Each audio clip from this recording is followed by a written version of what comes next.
You sit alone at gate 23, blending into the crowd of travelers rushing past with purpose and urgency.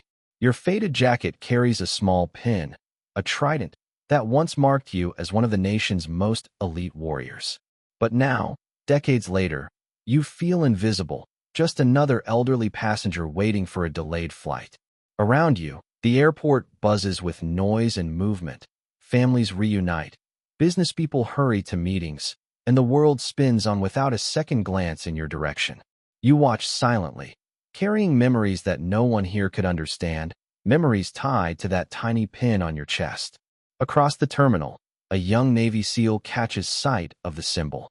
His eyes lock onto it immediately, recognizing the legacy it represents, the history of courage, sacrifice, and brotherhood that connects every SEAL across generations. Without hesitation, he begins to make his way toward you. In the next 30 seconds, as the crowded terminal watches, the young SEAL will walk over, breaking through the anonymity of your wait. What happens next will turn a simple airport moment into a powerful tribute to honor, respect, and the unspoken bond between warriors. Welcome to Echoes of Honor, where we reveal how recognition can turn an ordinary airport terminal into a place of honor and respect.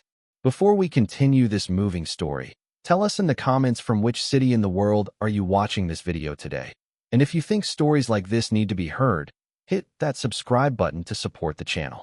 We're growing every day, and I sincerely thank you for being a part of it.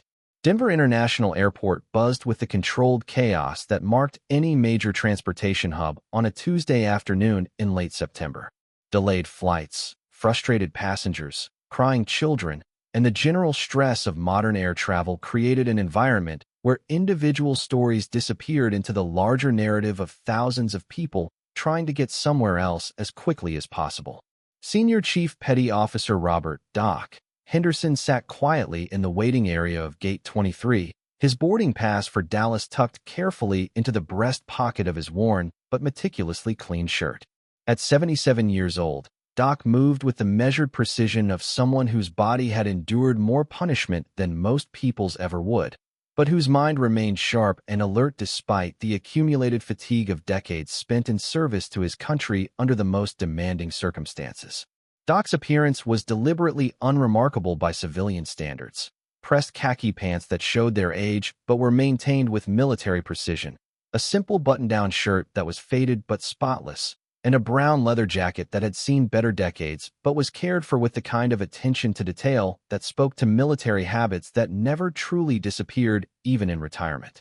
To casual observers rushing through the terminal with their own travel concerns, he looked like any other elderly passenger making his way through the complexities of modern air travel, perhaps visiting family or traveling to medical appointments that characterized the later years of many veterans' lives.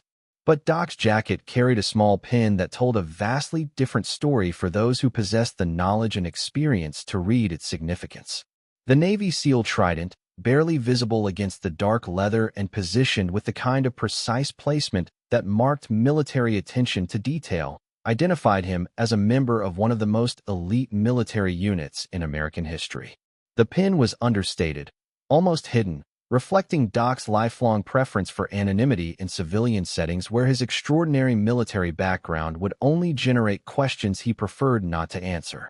Doc had been traveling to Dallas for routine medical appointments at the VA hospital, a journey he made every 3 months to address service-connected injuries that required ongoing treatment and monitoring by specialists who understood the unique medical challenges faced by special operations veterans. These trips represented his primary interaction with systems that acknowledged his military service, brief periods when his status as a decorated veteran provided him with health care and recognition that was largely absent from his civilian retirement. The flight delays that frustrated other passengers barely registered with Doc, who had learned patience through decades of military operations where waiting was often the most challenging and dangerous aspect of missions that tested every limit of human endurance. He observed the typical airport drama with the detached interest of someone who had faced much more significant problems.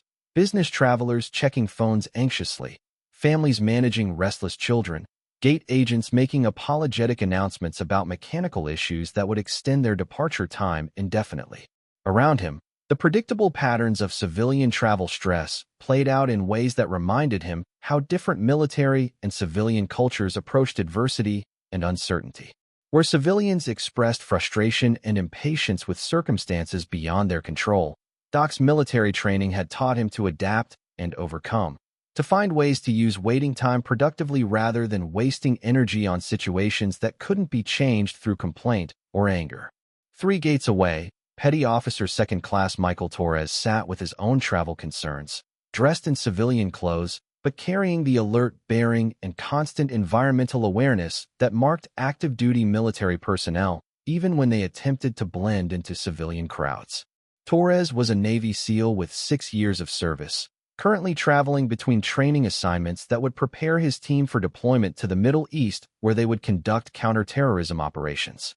Torres had developed the habit of continuously scanning his environment wherever he went, a survival skill that transferred seamlessly from combat zones to civilian settings where threats were different, but situational awareness remained crucial for personal security and mission success. His trained eyes moved constantly through the gate area, noting faces, behaviors, potential problems, and anything that seemed unusual or potentially significant in the routine chaos of airport operations. The delayed departure had given Torres more time than usual to observe his fellow passengers, and his systematic assessment of the terminal environment had identified several individuals whose appearance or behavior suggested military backgrounds. Most were obvious: young men with military haircuts and bearing, families with obvious service connections, older individuals wearing veteran-identifying clothing or accessories that advertised their military service. But something about the elderly man at Gate 23 captured Torres's attention in ways that went beyond simple recognition of military bearing or obvious veteran status. Doc's posture was unmistakably disciplined despite his age and civilian clothes. His organization of personal space reflected military habits, and his environmental awareness suggested the kind of advanced training that became permanent personality characteristics rather than temporary professional skills. It was when Doc adjusted his jacket while reaching for his paperback book that Torres caught sight of the small trident pin. The recognition hit Torres with the force of a physical shock. He was looking at a Navy SEAL from an earlier generation, someone whose service had helped create the foundation for everything Torres did as a modern special operations warrior. Torres felt immediate and profound respect for Doc, understanding that the elderly man's quiet presence in the terminal represented decades of service in operations that had shaped the current SEAL community in ways that most people, including many current SEALs, didn't fully understand or appreciate. The trident pin wasn't just jewelry or casual decoration. It was proof of membership in one of the most exclusive and demanding military organizations ever created, evidence of capabilities tested under conditions that challenged every aspect of human performance and character. The young SEAL found himself torn between respect for Doc's obvious preference for privacy and anonymity, and conviction that such extraordinary service deserved recognition and acknowledgement from the community that had inherited the traditions and capabilities that Doc's generation had created through their sacrifice and dedication. Torres knew enough SEAL history to understand that older generation operators had often worked under even more difficult conditions than current personnel faced, with less technological support, more primitive equipment, and operational environments that tested human limits in ways that modern warriors could barely imagine. Doc remained completely unaware of Torres's attention and recognition, focused on his paperback novel and the routine challenges of managing travel delays with the patience that military service had taught him to maintain under much more challenging circumstances. He had grown accustomed to anonymity in civilian settings, rarely encountering anyone who recognized the significance of his military background or understood what the small trident pin represented in terms of service and sacrifice. Torres made a decision that would transform both men's afternoon and demonstrate the continuing bonds that connected SEAL generations across decades of warfare and service. Everything in his training, values, and understanding of military tradition told him that respect should flow upward to those who had proven themselves in service, regardless of current status or civilian recognition of their achievements. Torres stood from his seat and began walking purposefully toward Gate 23, his movement drawing casual attention from passengers who noticed his obvious military bearing despite civilian clothes. His approach was respectful but determined, suggesting someone with important business to conduct rather than casual interest in striking up conversation with a stranger. Doc looked up as Torres approached, his military-trained awareness automatically assessing potential situations while recognizing the respectful bearing in the younger man's movement. Years of SEAL training had taught Doc to evaluate people and situations quickly, and Torres's demeanor suggested respect rather than any kind of problem. "Excuse me, sir," Torres said when he reached Doc's seating area, his voice carrying the formal respect that marked military courtesy. "I hope I'm not disturbing you, but I couldn't help noticing your pin." Doc's surprise was evident as he glanced down at the trident pin he'd almost forgotten was visible. Few civilians recognized SEAL insignia, and even fewer understood its significance. "It's not bothering anyone," Doc replied carefully, uncertain about where this conversation might lead. Torres smiled with genuine warmth that immediately put Doc at ease. "Sir, I'm Petty Officer Torres, SEAL Team 8. Would you mind if I asked permission to sit with you for a few minutes?" Doc's expression shifted to amazement as he processed Torres's identification. The formal request for permission to sit demonstrated exactly the kind of military courtesy that Doc remembered from his own service years. "Of course," Doc said, gesturing to an empty chair nearby. "Please sit down." As Torres settled into the chair beside Doc, their interaction began drawing attention from other passengers in the gate area. The obvious respect in Torres's demeanor and the formal nature of their exchange suggested something significant was happening between the two men. "Senior Chief," Torres said, reading Doc's probable rank from subtle visual cues. "It's an honor to meet you. What years did you serve?" Doc felt a warmth he hadn't experienced in civilian settings for years. 1965 to 1995, he replied, his voice carrying quiet pride. "Started in UDT, transitioned to SEALs when the teams were established." Torres felt his breath catch. 1965 meant Doc had been part of the underwater demolition teams before the official establishment of SEAL teams, representing the absolute foundation of modern special operations. "Sir, you were there from the beginning. Everything we do today builds on what your generation created." Their conversation was beginning to attract attention from passengers seated nearby. Torres's obvious respect for Doc and the military terminology they used suggested something important was happening, even if civilian passengers couldn't understand the specific context. Doc found himself opening up to Torres in ways he rarely did with civilian acquaintances. "What unit are you with now?" Doc asked, his curiosity evident. "SEAL Team 8, sir. We've been working counter-terrorism operations, but the tactics we use come straight from lessons learned by your generation.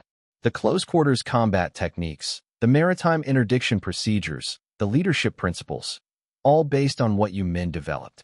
Doc's expression showed surprise at learning how directly his generation's innovations influenced current operations. For too many years, he'd wondered whether his service had lasting relevance. "You young SEALs face challenges we never imagined," Doc replied modestly. "The technology, the global reach, the complexity of modern threats. You're operating at levels we could barely dream about." Torres shook his head respectfully. "Sir, the technology changes, but courage doesn't. Leadership doesn't. The willingness to complete the mission regardless of personal cost. That's exactly the same. And those principles came from your generation." Torres glanced around the gate area, noting the number of passengers who had moved closer to listen to their conversation. The respectful attention suggested people recognized something important was happening. "Senior Chief," Torres said, his voice carrying a tone that suggested something significant was about to happen. "Would you mind if I asked you to stand for a moment?" Doc's confusion was evident, but the respectful nature of Torres's request prompted him to comply. As Doc rose from his seat, Torres immediately came to attention with the precision that marked elite military training. Torres's movement was sharp, purposeful, impossible to misinterpret as anything other than formal military protocol. The surrounding passengers stopped their conversations entirely, sensing that whatever was about to happen was deeply significant. "Ladies and gentlemen," Torres announced in a voice that carried clearly across the gate area, "I'd like you to meet Senior Chief Petty Officer Robert Henderson, United States Navy SEALs, retired." The formal announcement immediately changed the atmosphere in the gate area.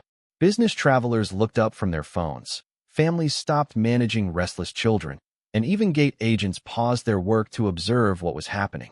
Torres continued, his respect evident in every word. Senior Chief Henderson served 30 years in the U.S. Navy, starting with the underwater demolition teams and participating in the creation of the SEAL teams as they exist today. He participated in operations that created the foundation for modern special operations. Doc stood motionless, overwhelmed by the unexpected public recognition, but maintaining his dignity with the bearing that had never truly left him. The attention was uncomfortable, but Torres's obvious respect made it impossible to object. The tactics that current SEALs use today, Torres explained to the increasingly attentive audience. The leadership principles that guide our operations, the courage under fire that defines our community, all of this came from men like Senior Chief Henderson. Torres paused, then delivered information that brought the moment into sharp focus. The Navy SEAL trident that Senior Chief Henderson wears represents membership in one of the most elite military units in history. Fewer than 10,000 men have ever earned this designation since the teams were created.